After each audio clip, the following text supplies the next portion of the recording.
Good evening and welcome to Face for the Newsfirst team. I'm Niresh Eliathambi. The economic chaos created by Donald Trump's tariffs over the last several months has driven home the point that countries need to diversify their markets away from the dependency on the US market, which is, of course, the largest market in the world for most countries. And this has also driven home the point that regionalism is in. We need to be looking at our neighbors, our regional countries, instead of trying to market all our goods to the West. And it is to talk about this that I have with me Mr. Santosh Menon, President of the Lanka India Business Association. Good evening and welcome, Santosh. Good evening, Niresh, and thanks to you and Face to Face for having me here. Right, our pleasure. And we also have joining us Mr. Chayu Damsinghe, who is the head of advisory at Frontier Research, who is also no stranger to our viewers. Good evening and welcome, Chayu. Good evening and thanks for having me as always. Right, so let's start with you, Santosh. Now, in particular, you have been pushing or encouraging business relationships between Sri Lanka and India for many years, in fact. But this is of significant importance now at a time when Sri Lanka is recovering from the economic debacle of 2022 and 2023, and at the same time trying to stay afloat ahead of Donald Trump's tariffs. And you gentlemen have come up with the interesting point that Sri Lanka needs to look to southern India, and the closest state of India to Sri Lanka is actually Kerala, which Sri Lankans don't look at in sufficient form. What do you have to say about the Kerala connection, Santosh? Niresh, actually the Kerala connection is an old connection. In the past, I think historically there's been significant trade between Kerala and Sri Lanka, evident in the word Kochikkade, which you find on the when you travel to Negombo. Apparently it's called Kochikkade because people from Kerala had come up and Kochi had come and put up stores and shops in Negombo, and that's why it was called Kochikkade. But I think if you look at modern history, what you say is right in that there is an opportunity for Sri Lankans to actually look at Kerala as probably the entry state into the new modern vibrant India. And I say that primarily because if you look at Kerala, it has a population of 33 million people. Sri Lanka has a population of 25 million. Sri Lanka has an economy size of about 90 billion. Kerala has an economy size of about 160 billion. Kerala is one of the fastest growing states within India. If you look at the overall Indian economy, it's the fastest growing economy in the world. And Kerala within India is also one of the faster growing economies. So I do think if you really look at the fact that Kerala is doing so well economically and they have great ambition and intent to become a $1 trillion economy by 2047, I think this is the opportunity for Sri Lanka to look at Kerala and see what it can offer us economically. Right, and just to give us a point of view of how close Kerala is physically to Sri Lanka, when you fly anywhere from Bandaranaike International Airport, the closest point that you can touch down is in Kerala, isn't it? Absolutely, 532 kilometers from Colombo to Kochi. I think there are distances within Sri Lanka also which are further away from Colombo. Well, certainly by road it takes a lot longer to get to many parts of Sri Lanka than it would to Kochi by air.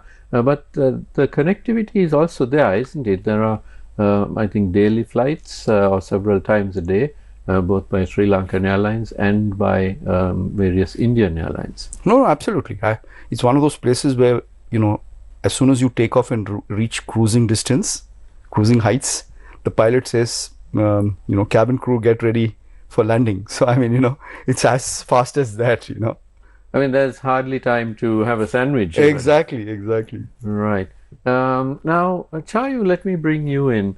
Now, you and Frontier Research have done a report which was done by Frontier Research, I think, in conjunction with the Lanka India Business Association and also CLAS, which is the Center for Law and Security Studies.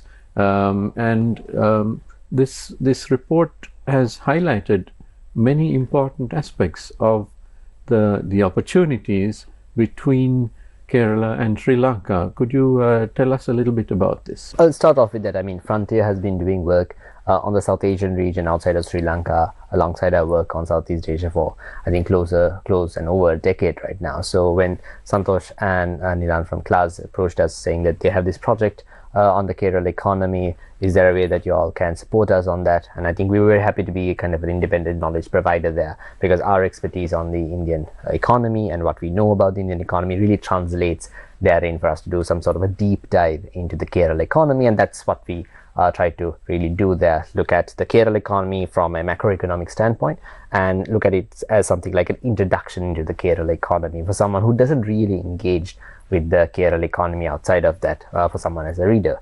And that really comes to the point that you mentioned earlier as well, that although there are historical connections like Santosh mentioned as well, there isn't really that much economic connection that has currently been built between Sri Lanka and Kerala. Sri Lanka and India itself, of course, hasn't really managed to get that real strong economic connection, and Sri Lanka and Kerala has that even less, I would say. So therefore, the way we approached that was report to say, like, okay, this is an economy that you might not have thought a lot about, but this is what it looks like. This is the basic shape of the Kerala economy. This is what kind of sectors exist. This is what drives it. And the overall message for us was that economically, it was very similar to the structure of Sri Lanka. And that really, for us, made that starting point a lot easier to kind of explain, to kind of go through, and even do a little bit deeper of a kind of a deep dive into it, because very similar kind of economy to Sri Lanka.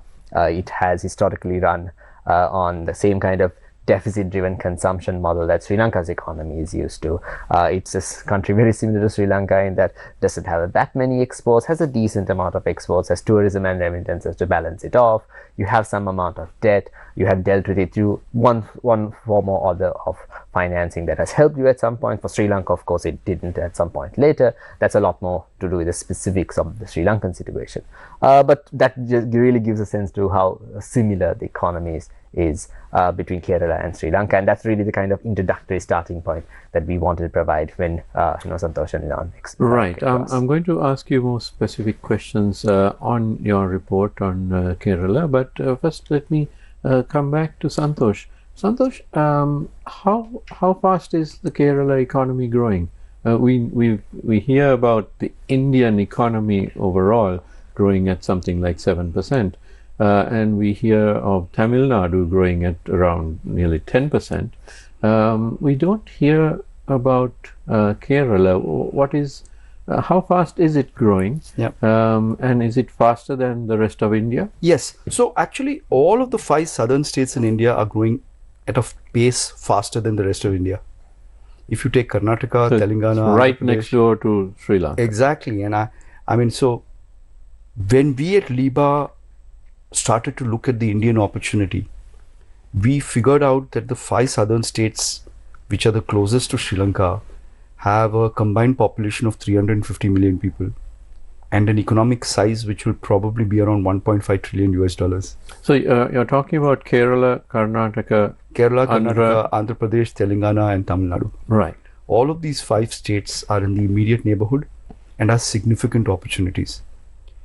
And it so happened that I received an invitation to go to an Invest in Kerala summit, which happened in February in Kochi, where the government of Kerala was actually highlighting their purpose and intent and ambition in the immediate future. And it was primarily to attract foreign direct investment. When I went there is when I really realized the ambition and intent of the government and the plan. And the 2-day seminar was quite eye-opening, because the entire state machinery seemed to be extremely focused on driving economic growth within Kerala. And the really interesting thing which made me believe that Kerala is an opportunity was not only was the state government in power completely focused on driving the economy, the opposition leader too was hand in glove. In fact, I would say the opposition leader stole the limelight, because on the podium when the government of Kerala set out its ambition and intent, the opposition leader came up and said, you know what, we are fully with the government of Kerala. And they said, we are in charge of the trade unions. Our conversation with the trade unions is, your role is to build profits for companies. First do that, and if the profits are not accruing and you're not benefiting from the profits, then we will get involved in negotiating a deal with the owners and with the government to give you, ensure that you get your due. But fundamentally, we believe that the role of the government is to grow the economy, and we are fully supportive. So I came out of that Invest in Kerala Summit feeling, given that Kerala is probably the closest southern neighbor, as in northern neighbor for Sri Lanka, but one of the southern states that's closest to Sri Lanka, even when you go to Kerala, it looks even like Sri Lanka. So there are many similarities. And I thought it could be a good entry point. And we at Lanka India Business Association, we would like to keep doing studied approaches on each of the states. So when I approached Nilan Nirudan from Center for Law and Security Studies, he actually happily agreed to support the research. And then we approached Chayu together. And so thanks to Class and Frontier, who became our independent knowledge partner, we have a document which we can now give our members if they are looking at Kerala as an opportunity. It's a studied approach to how to look at Kerala. Just to touch upon the fact that Kerala seems to have flown under the radar as far as Sri Lankan business is concerned. Why is that? Why haven't we heard more about Kerala and the investment and business opportunities? And how is it that we don't know so much about Kerala? We know a fair amount about Tamil Nadu, but Kerala doesn't seem to get in the news in Sri Lanka. So my view is, when I look at what Sri Lankans and the people on X and Twitter and all of that talk about Kerala, there is an understanding that Kerala is similar to Sri Lanka in terms of the fact that it's a 100% literacy state. It focuses a lot on lifestyle indicators and living indicators and all of that. But I don't think people have really looked at the economic opportunity that Kerala represents. Also, perhaps because Kerala only has a 33 million population, whereas if you look at a state like Tamil Nadu, it has a 75 million population. Karnataka is close to 60 million. Telangana and Andhra Pradesh also significantly larger populations. So purely perhaps in the size of the market, some of the other southern states are larger and therefore stand out. But my view is that even though Kerala is a smaller sized population at 33 million, in a sense, as an entry point... That's not really small, is it? Exactly. But from an southern Indian context, it is probably half the size of the other southern economies. But from a Sri Lankan perspective, I think it's an opportunity, because when you enter Kerala, you want to come to a relatively familiar place. And the fact that this place looks like Sri Lanka, and that, it has a population of 33 million, and based on Chayu's report, similar in terms of economic structure, there is a potential for Sri Lankans to actually start with Kerala when they get into India. Now, Chayu, take us through some of the key results or the key aspects of your report. What's in it in a nutshell? I think in a nutshell, it's the message I said earlier. The Kerala economy and the Sri Lankan economy are very similar. It's probably close. The Kerala economy is probably closest to what the Sri Lankan economy looked like before the pandemic. So before the specific changes that started with the pandemic and then went on to the economic crisis happened. The main point there is Kerala is fundamentally a consumption-driven economy. That is what drives their economic growth. That is what has driven the story of the economy. And while there are aspects of the economy that are slightly different to Sri Lanka's, a lot of those actually scale with population. So, for example, the IT sector is a little bit larger than Sri Lanka's, but nowhere near, for example, Karnataka's in terms of how the role that Bengaluru plays. That is just simply not what's going on, but it's very, very similar to Sri Lanka. So that's, I think, the fundamental point therein. And I think that might also give a little bit of a sense. I mean, I'm just speculating here to why that economic connection might not have really built a lot, in that in most contexts, Sri Lanka and Kerala are probably competitive states. So Sri Lanka, cloves are cultivated by both countries. Pepper is cultivated by both countries. I think one of the only places in the world other than Sri Lanka where you have a natural crop of king coconut is Kerala.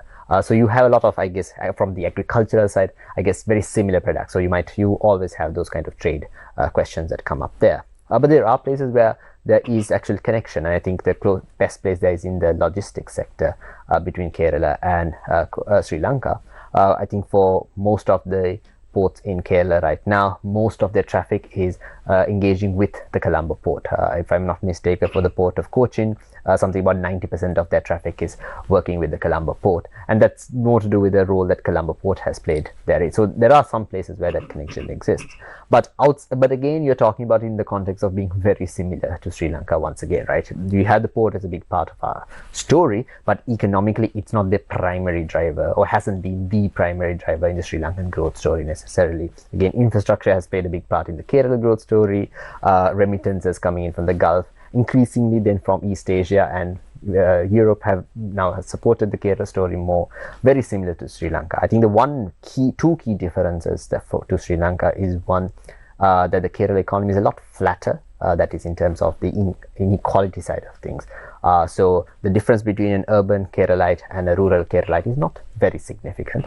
The way that we kind of understood it is that the rich in Sri Lanka are richer and the poor in Sri Lanka are poorer than in Kerala, but the middle class is very similar. So that's one difference therein.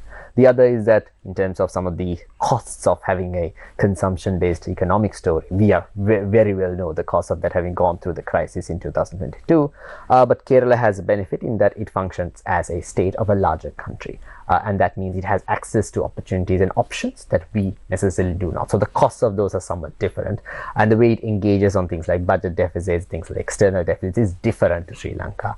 Not necessarily better or worse, but just different. So that acts as a difference, but fundamentally a very similar economy to Sri Lanka. Even right now, I think on GDP per capita level, we're basically neck on neck at about the $4,500 mark.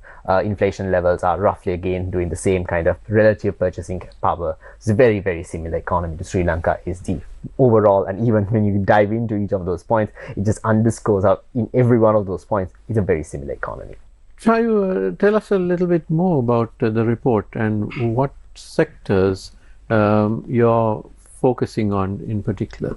I think the place where we started off there is really looking at where does the Kerala economy fundamentally drive its economic story, but also where, when you think of the Indian economic story overall, are there differences for the Kerala economic story? So I'll start there in itself, because when you think about the Indian economic story, we know the general historic story of the Indian economy, but the news stories, you have the IT sector as a pretty significant part of what you talk about in India, and then you now have a little bit of story about, can India really get some sort of manufacturing going? I remember 2 years ago there was a story that Foxconn was trying to set up a plant there. Now at least we are doing some amount, or India is doing some amount of final assembly of iPhones in India as well, even though a lot of manufacturing still happens outside of India. So there is that kind of story as well. And when we look at the Kerala economy, that's not really the story there. The IT sector does exist, but in fact it's again quite similar to the Sri Lankan IT sector, in that it is not necessarily the kind of low-cost startup based IT sector that Bengaluru, for example, has to quite a significant extent. You also have your big players both in Bangalore and in Mumbai, but it's a lot more of a niche based product, high value niche based products, high value niche based services, high value niche based companies that really function in the Kerala IT sector as well. Very similar to the Sri Lankan IT sector therein. Governments, of course, both in Sri Lanka and more successfully in Kerala, have set up IT technoparks and the like, but it hasn't really worked out in the same way it has again in Bangalore, which is the kind of IT capital for India therein. So that I think shows the distinction therein. Even on the manufacturing side, Kerala isn't really a manufacturing state. Similar to Sri Lanka, once again, labor costs is a big point therein. Very similar story to Sri Lanka. Land rights are a part of that constraints manufacturing growth. In Kerala, again, similar to Sri Lanka, energy costs are a problem. Again, very similar to Sri Lanka. So that manufacturing side of thing hasn't really been that kind of new story therein. In fact, if I'm not mistaken, if you take kind of manufacturing for exports to the rest of the world, Kerala is something like a third of the level as a proportion to its GDP than Sri Lanka does.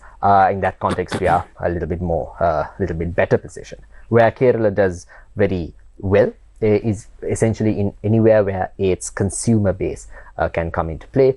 And in contrast to the rest of India, and particularly parts of northern India, where food consumption plays a very big part in the usual consumption, what we're seeing in the Kerala economy is that the non-food consumption, the durable consumption, the disposable consumption has taken more. They spend more than half of their income on that. Again, once again, very similar to the Sri Lankan story.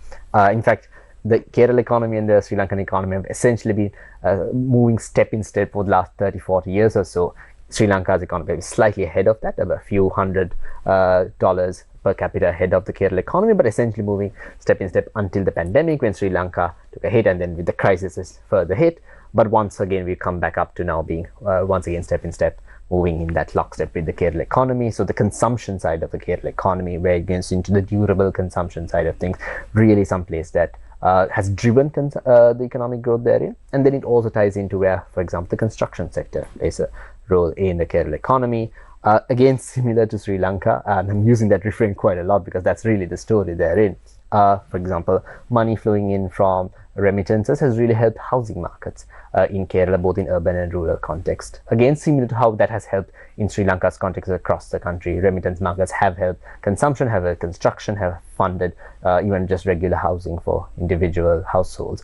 And that is really the kind of story therein. Even when you look at a sectoral perspective, we have new and upcoming sectors as well, and we can get into that as well. But I think the overall story of the economy is really not very similar to the rest of the, let's say, the headlines about the Indian economy at least, and a lot closer to what the Sri Lankan economy and the sectors therein have looked like. Do we need to take a short commercial break right now? I am in conversation with Santosh Menon and Chayu Damsinghe, and we'll be right back in a few minutes.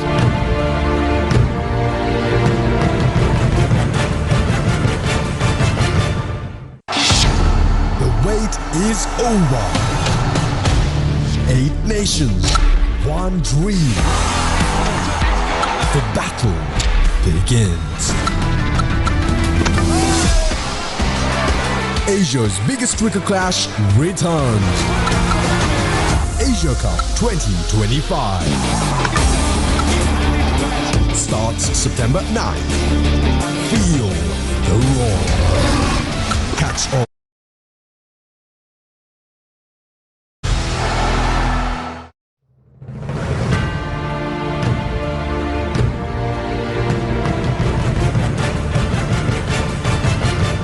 Welcome back to Face to Face. I am with Santosh Menon, who is the president of LIBA, the Lanka India Business Association, and Chayu Damsinghe, who is the head of advisory at Frontier Research. Santosh, let me ask you a little bit about LIBA, the Lanka India Business Association, which is becoming fairly well known in the Sri Lankan business sphere.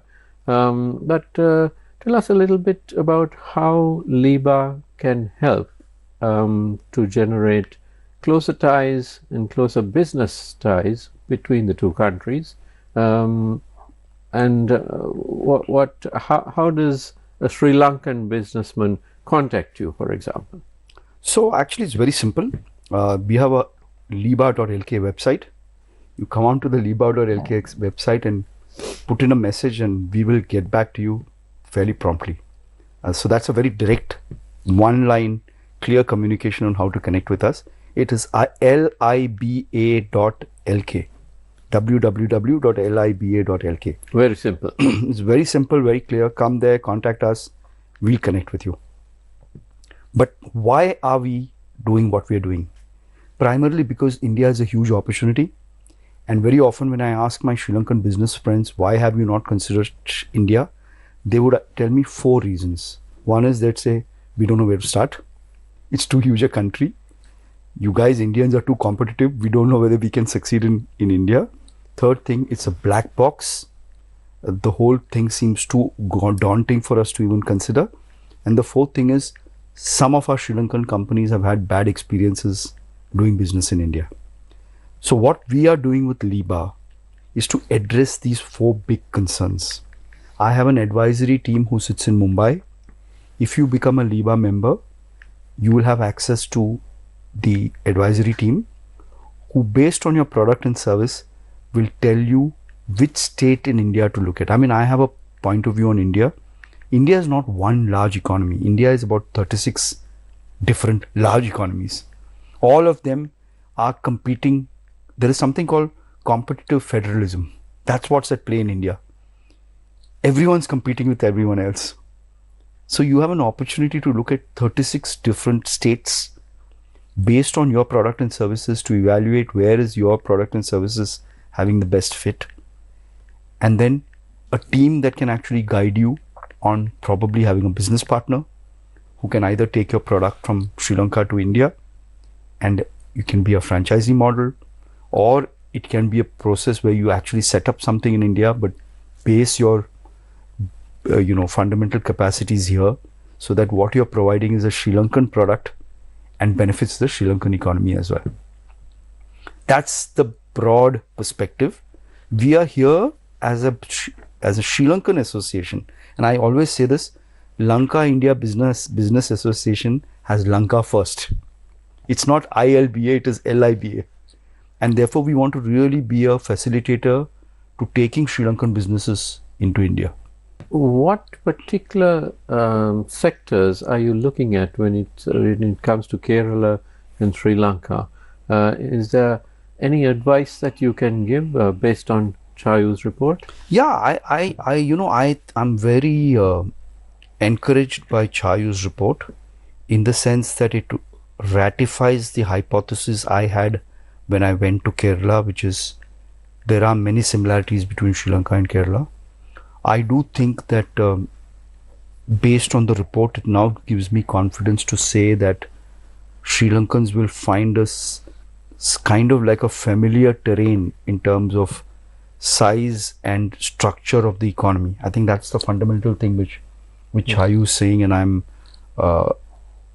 fairly encouraged by that. Of course, you have to look at the products and services in Sri Lanka. One of the things after being in Sri Lanka for 20 years, I do believe whatever Sri Lankan products are there are of a better quality or of good quality. Whether it's your tourism product, whether it's your tea product, whether it's your cinnamon product, whether it's the rubber product, Sri Lankan products are better quality products. And I think that there is a premium that these products can charge when they go into the Indian market. When I look at Kerala, I know Keralites are buying a lot of products importing a lot of products from neighboring Indian states. We need to look at whether some of those products can actually, instead of it being from the Indian states, whether Sri Lankan companies can come in and provide an alternative. That's what I really think about when I think about the Kerala opportunity. Of course, I also have a story to tell in the context of my experience in Kerala, where the president of the Kochi Chamber of Commerce actually told me, we are a meat-eating state and we don't get good enough meat from our neighboring states in India. He had been to Sri Lanka and had some very high-quality processed meats based on some of the manufacturers who are manufacturing it here. And he said, Santosh, please bring those things to Sri Lanka, to Kerala. I'm sure all of us will pay significant premiums to have that high-quality product. So that's just one example. I'm sure if Sri Lankan companies were to express their desire to go to Kerala, and we as LIBA could actually evaluate the opportunities even at a greater depth. Right. And Chayu, tell us a little bit more about what's in your report, because it's fairly in-depth. I mean, I glanced through it and it is a very well-written report. Yeah, I mean, I think I'll take in from the point that I left off earlier, and that is in terms of where the current economic context of Sri Lanka and the Kerala economic context overall might have similarities. Because I spoke earlier about the way the older version of the Sri Lankan economy and the Kerala economy right now is very similar. One other place where particularly diving deeper into some of those sectors that I personally found very interesting is in terms of the energy sector in Kerala. Different to Sri Lanka in that they are not primarily a hydropower driven state. That's not the primary driver of the energy sector they're in. Part of that is because you are able to get a lot more energy from the central government at a cheap cost. So you don't necessarily need to spend as much money, as much infrastructure to build up your hydropower kind of bases. You do have some amount there. That's not a factor. But that is replaced. The role it plays is essentially replaced by cheap energy that you can get from the rest of India, other places that might even have hydropower therein. But one thing we're seeing in Sri Lanka right now, and this is one of the stories about the Sri Lankan economy that I really like to talk about right now. There has been a lot of things going wrong, I would say, with the renewable energy sector, particularly the last few months, last few years. You have questions of what the tariffs are doing. You have questions of whether those tariffs are too high, too low. We've had problems with the grid stability. There are lots of issues going on. I don't think anyone will contest that point. The fact is, despite that, we started the year where you did about 2 to 2.5 gigawatt hours of solar energy a day. By now in mid-August, we're doing about 8 hours of gigawatt hours of solar power per day. And that's a massive increase in the context of all those kinds of questions in terms of that kind of problem. And I think installed capacity of solar energy right now is something, I think I think by now it's even close to even double the amount of non-coal thermal energy that we have in Sri Lanka. So there's a lot of capacity that has been built up. Of course, mostly during the middle of the day. The battery capacity hasn't really built up in Sri Lanka just yet. But that is the kind of energy story that Sri Lanka is going through right now. Similar stories are going through in other parts of the world as well. Pakistan is recently seeing a very similar story. We had that story a few months ago in Spain and Portugal, where they had a blackout as a result of a similar situation. California in the US is going through the same situation. So wherever solar power becomes a potential factor, you are seeing this possible story. And the same thing is currently starting to happen in Kerala as well. You are seeing solar energy generation starting to pick up, but it's not happening at the context of large-scale providers driving it. They do end up being the kind of, I would say, the impetus, the momentum providers therein, but a large quantum of that energy really comes from individual households, individual businesses putting up rooftop solar, and therein is where the opportunity for even battery storage starts to come in. So I mean, things like that, those kinds of fundamental changes that are currently ongoing in the Sri Lankan economy, there are aspects of that echo in the Kerala economy as well therein. So that for me was also a very interesting part of it. It's not just the kind of earlier part of the Sri Lankan economic story that kind of relates therein, but it's even parts of the newer story therein.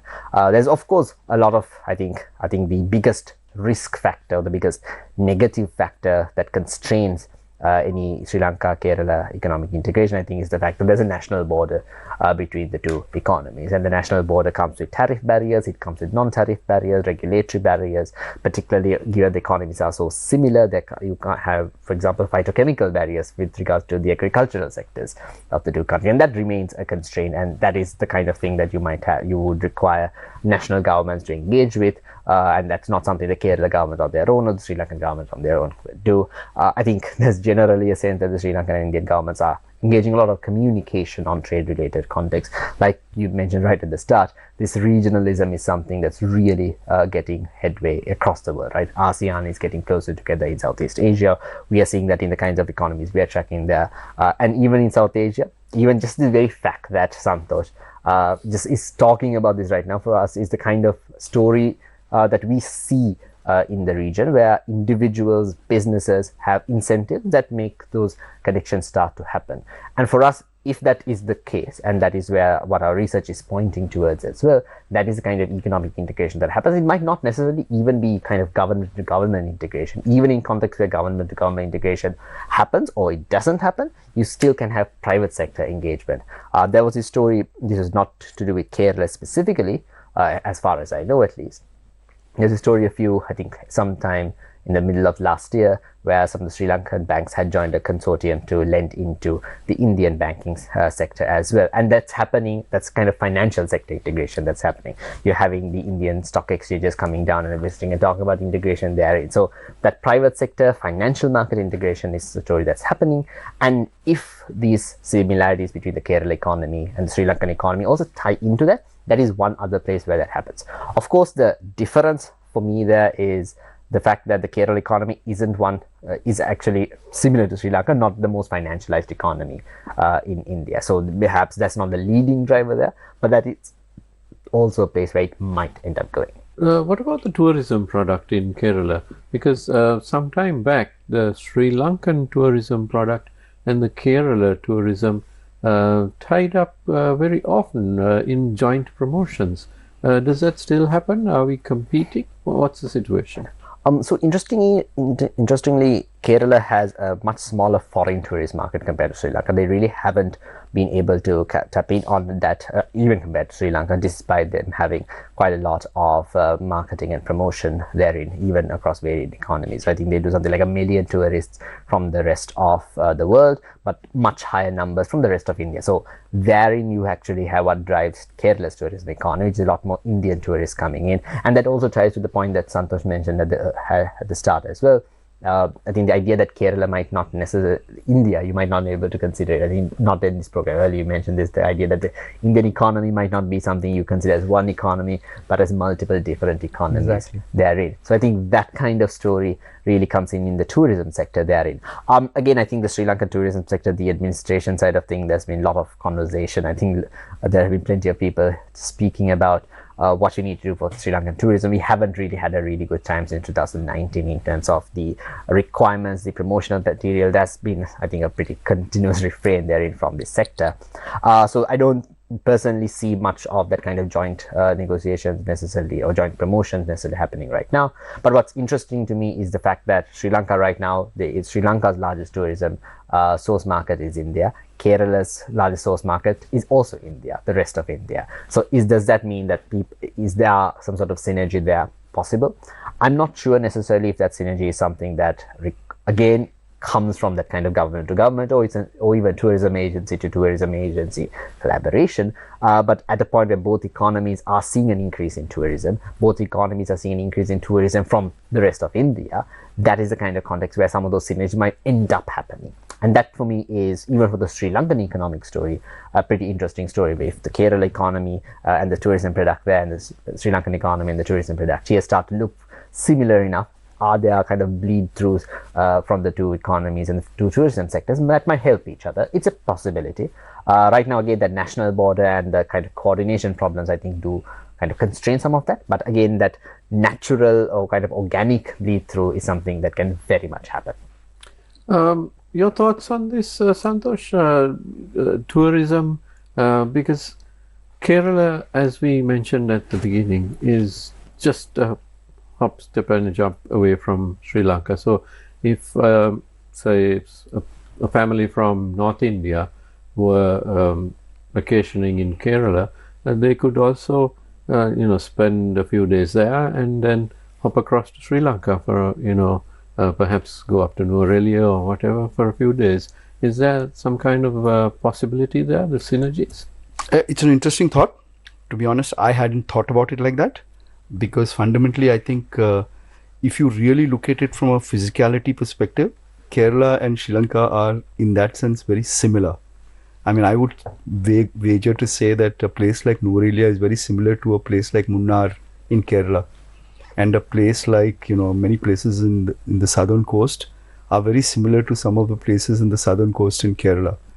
Whether that becomes too competitive a context for both places is something that one really needs to look at. But yes, the potential does exist in terms of ease of travel. Because like you say, traveling from Kerala to Sri Lanka is actually not a problem at all, because you're just 45 minutes away, and that potentially, conceptually, it is possible that a North Indian might find merit in traveling a few days to Kerala and then extending it to Sri Lanka, if the two entities are able to come together and create that understanding and synergy. So yes, but I think one needs to think about it a little more deeply whether this can actually work out or not. Right. We are almost out of time, so let me ask Chayu for your final thoughts on now that you've studied this subject in depth. What are your thoughts about the future of Sri Lanka and Kerala working together? I think it really comes in the context of the overall Sri Lanka-India economic story therein. India's economy is growing, like Santosh mentioned, at a relatively high pace. You did as well. A lot of it is coming from the South Indian states. So I think compared to a few years ago, even a few decades ago, I think there's greater and greater awareness in Sri Lanka that is a pathway forward for the Sri Lankan economy, for Sri Lankan businesses. And there is greater openness, I think, across most, if not all, levels of society, from the corporate down to the public as well, that is part of what the story might end up looking like for Sri Lanka. So in that context, I think Kerala will probably have a part to play. What the size of that part really does depend on how much the kind of synergies in the two economies can actually integrate, and how much of those end up being competitive forces instead, because that has, I think, probably been the bigger factor that has kept those two economies apart, as well, as opposed to those synergies coming together. But there are, like I said, points at which those synergies have worked. The logistics sector is, I think, a great example of that. I mean, there is a lot of, I think, narrative media stories about some of those specific ports therein, but I mean, when you have the same port operator setting up a port in the Colombo port and in Kerala, that's not a competitive story therein. They themselves see, I think, some of that synergy, because that synergy has been the story for the logistics sectors between Sri Lanka and the Kerala economy. So I think that shows examples where synergies can exist. A lot of the other sectors have, I would say, so far been more competitive instead therein. So I think as the Indian economy continues to grow, and particularly the Indian consumer continues to grow, bank credit in India has been a big driver supporting middle class consumption, in particular in India, and Kerala has a strong middle class therein as well, very similar to the Sri Lankan middle class. So I would think as the Indian middle class grows overall and the Kerala middle class continues to grow, that is where Sri Lanka will end up benefiting, because again, you're the closest economy to India in that context, closest in the kind of product that you can offer, closest culturally. We've always talked about this kind of story between Sri Lanka and India, but as the Indian economy grows, I think they're finally seeing some of that integration starting to take place. That doesn't have to be, for example, again, government to government, private sector to private sector, sector to sector. Those kinds of integrations can start to happen. We are seeing it happening right now, I think, between the region, and right now the global context very much supports that, very much incentivizes it. The US economy might be the biggest consumer in the world. I've called it the consumer first and last resort previously as well. But the idea that even if that is the case for an economy that's small as Sri Lanka's, integration with a very close neighbor might actually offload some of those problems therein. And those kinds of regionalisms, I think, are happening. So I would generally be of the view that that is part of what is likely to happen, but it will, of course, come with costs of its own. Costs we sometimes might not really be aware of right now, because, again, it's not something we've dealt with. But I do think that kind of greater and greater economic conversation between the two economies, and the fact that knowledge that Kerala is an economy that's very similar to ours, I think will definitely have a part to play there. Right. And Santosh, your final thoughts? One of the things that Sri Lanka needs is economic security. And when I look at the trade between India and Sri Lanka, in the last 10 years, there's only been a 1.5% increase in trade. 10 years. That is so strange, isn't it? So that's shocking. And I think there is an opportunity for a groundswell within Sri Lanka to seek significant change in the policy engagement in the economic front between India and Sri Lanka. Because if Sri Lanka does not exploit the Indian opportunity, then I think it's a bit of a shame, because in reality, that opportunity can address the issue of economic security that Sri Lanka currently faces. I'm using the word exploit. My friend Nilan says very smartly, the word integrate is fraught with unnecessary complications, but the word exploit actually means you're going there and making use of the economic dividend that India offers less than 500 kilometers from Sri Lanka's shoreline. So in my view, this is the time for the two governments to come together and break open the policy barriers that exist, preventing this closer economic engagement between the two countries. Whatever it takes, whether it is ITCA, whether it's some other economic arrangement, because it's happening with India and other countries around the world. Just recently, India did a big economic pact with the UK. Very soon, there's something going to be tied up with the European Union. And right now, the world is changing. The rest of the world has realized that the money is moving from the West to the East and making those changes that they need to make to exploit the demographic dividend in India. But countries close to India need to now look at that opportunity and start taking the right steps to exploit that economic opportunity. Wonderful. And I'm afraid we are out of time. My thanks to Santosh Menon, President of the Lanka India Business Association, LIBA, and to Chayu Damsinghe, who is the Head of Advisory at Frontier Research. Good to have you both on the show, gentlemen. Thank you so much for having me. Right, and thank you to you at home for watching. Don't go away because the news is coming up next. Have a great evening.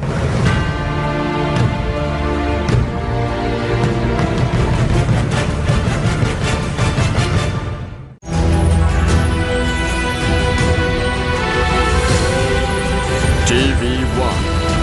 TV for life. Ranil to remain in the ICU till tomorrow morning. Doctors decide. Will Ranil be given a national list seat? Election rhetoric versus realistic statements. Opposition leader Sajid explains the difference. Certain statements on Ranil affect judicial process. Complaints lodged at the CID. DIG of Colombo, Lianage, arrested and remanded over treasure hunting incident.